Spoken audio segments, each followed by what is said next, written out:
We're going to go Qwan fades, and then we're going to get into the Texans, and then we'll wrap up.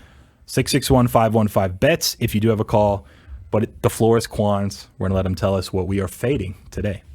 Today, we are talking. Yesterday, first, let's start with that. I gave you Terrance Mann over 13.5. Yes, you did. I gave you Atlanta Hawks plus 2.5 series games and over 5.5 games in the series. And I'm fine with that. I'm really excited about that. I want to see Hawks, Bucks. I do not trust the Bucks to be consistent and win in the playoffs. So that means that this year they're going to get over the hump. So congratulations to the Milwaukee Bucks. Today, I saw a prop. You guys know, every time I bring it up to Preston, he asks me, what are we doing for Qwan Face today? And I do my best to avoid any Detroit sports or former Detroit players. But it never really works out that way. I saw a prop. Reggie Jackson, 2.5 threes. I'm going to put my faith in Reggie Jackson. I've been listening to Preston. How many times when you were in Detroit as Never. a Pistons fan Not one. have you ever said, I'm going to put my faith in Reggie You Jackson? don't even got to finish the sentence. Not one time have I said. I actually have a cool stat. I know we like to have fun on this show. It's way more laid back, but cool, like analytics, stat, whatever. This season, I'm going to pull it up because I want to get it exact. But this season, this will blow you away. When you're looking at points per, generally you think points per possession. We're talking isolation possessions, at least 50 in the regular season, postseason. So of the players that qualify, Don't you dare not points per possession, Don't you dare say points per chance, which there's a difference. Points per chance means when you're in isolation. Points per possession is when you shoot. How many points do you actually get every time you shoot in ISO? Points per chance includes the times like you're dribbling defenders off, you kick it out, and you're getting assisted. And remember, the Clippers just like set a massive, like one of the historically great three-point shooting teams. So it includes all the times Reggie Jackson is dribbling off, kicking it out to corner threes to Morris and whoever else, Paul George. The list is like number 2, Steph, 3, Durant, 4, Dame. It's like the 2 through 10 is like, all 9 perfectly line up. Number 1 this season, 1.2 points per chance. Reggie damn Jackson. Former Detroit Pistons, great. Look at that face. But then what has he done all playoffs? Same stuff. He's figured it out. I decided he is probably the most undervalued player. He shot over 43% from 3. On catch and shoot threes, he's over 45%, which Kawhi and Paul George get him a ton. And then he's in ISO. He literally is the most efficient player in the NBA this year on at least a minimum bar of possessions. Levine was also in there. Maybe that was the next weirdest one. Levine was 9th or 10th out of 10, but everyone knows now, like, Levine had a monster year. Reggie Jackson, most underrated player in the league, potentially. Now you're looking at over 2.5 threes.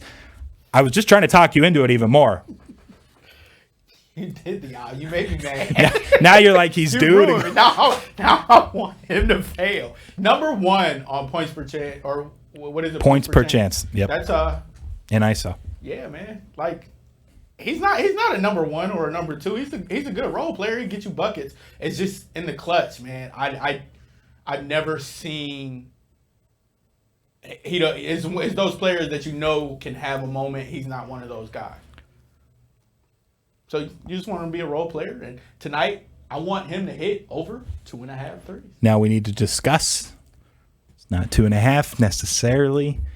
When the juice is minus 150, we got to tell people that's a little bit different than minus 110. So I'm going to be tracking that because I'm not going to let you just sit here doing Qwan fades. If you're laying minus 150, minus 200 after we made the bet, that you're going to have to put $100 in here, or I'm going to have to do a TikTok dance, whether you finish 500 or not. So I'm keeping track of if you bet these minus 150s too regularly. But I did look at this. Look, since Kawhi went out, Reggie Jackson in the last 3 games has attempted on average 9 3-point attempts per game. This season he shot over 43% from 3. Again, out of isolation, he's been great. His usage is going up just because there is no Kawhi Leonard. I ran a probability distribution based on some of those expected numbers. Again, this is if he is, you're struggling over there. His face, he's not sure where I'm going with this yet. But I haven't even mentioned the math yet. You said probability distribution. That's just like, that's what it's called. I know words. Here's math. Those are 2 words that mean. Probability distribution is math. Here's what it comes down to.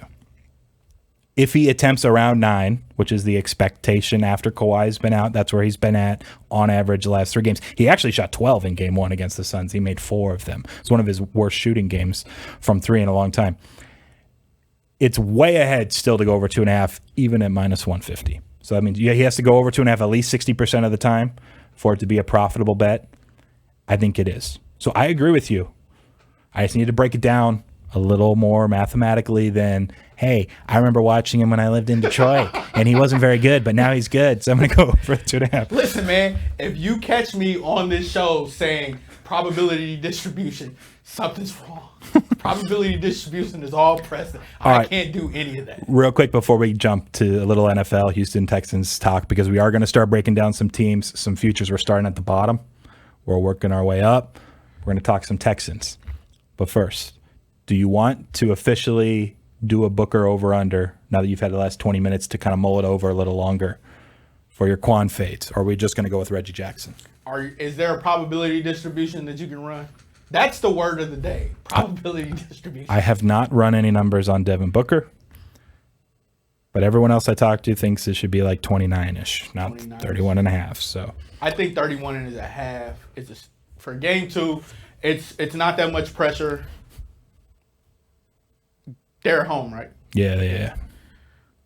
I think somebody like who is it? Jake said, Ayton steps up, have a big night. Ty Lue's gonna adjust. You said it. Ty Lue is good at adjustments. You see that. I don't see the Clippers winning game. I looked at Ty Lue's record. Like, he does lose a lot of game 1 and 2. He's the best at it. If it's not like LeBron in Cleveland and they're facing crumb bums, he hasn't really won the first 2 games of any series. I think there was one, maybe Toronto or something one year. But he's not good at game 2. He makes adjustments, but I think he adjusts on Booker and somebody else has to win night. So I'm taking Devin Booker and the under. And that's the second Qwan fade.